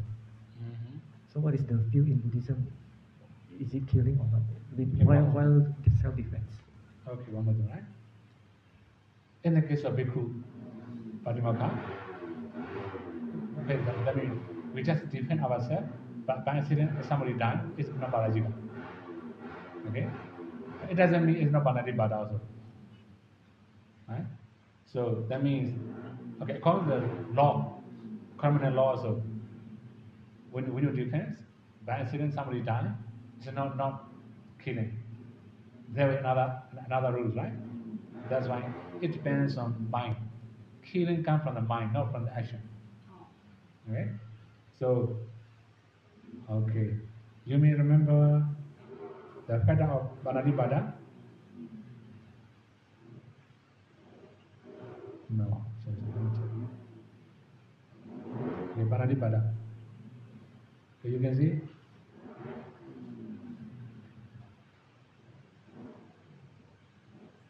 Five factors of killing here, right? Okay, you can pass it. Oke. Ya, jadi saya sudah mengatakan tadi ya, kalau kita membela diri, tapi kemudian secara tak sengaja ya orang itu meninggal. Itu kalau dalam biku ya, untuk biku kalau seperti itu tidak parajika.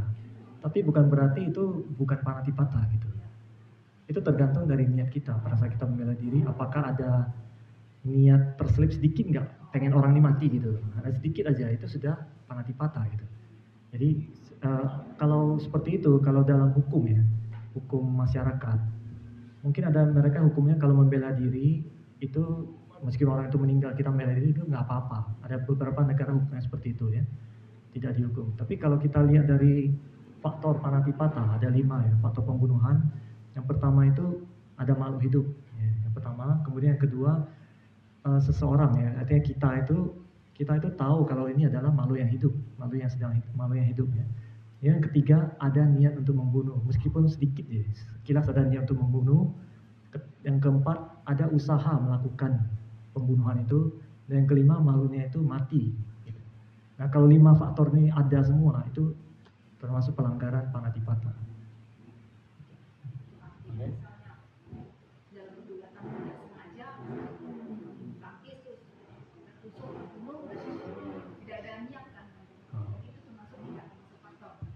Yeah, so she asked again, so while self-defense, and then he moved the arms or something without the intention to kill, but this man accidentally killed.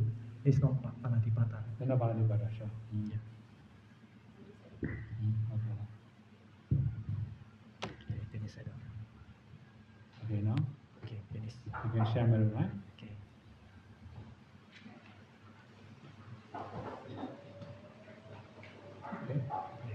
Etta vata ja ammehi sambadam punya sambadam sabbe dewa anumodantu sabbe buddha anumodantu sabbe satta anumodantu sabba sampatti siddhya idame nyatinang hotu sukhita hontu nyadayo idame nyatinang hotu sukhita hontu nyadayo idame nyatinang hotu sukhita hontu nyadayo idame punyam asawakaya vaham hotu idame punyam nibbanasa pacayo hotu mama punya bhagam sabha satana bhajemi te sabbe me sama punya bhagam lavantu sadhu sadhu sadhu.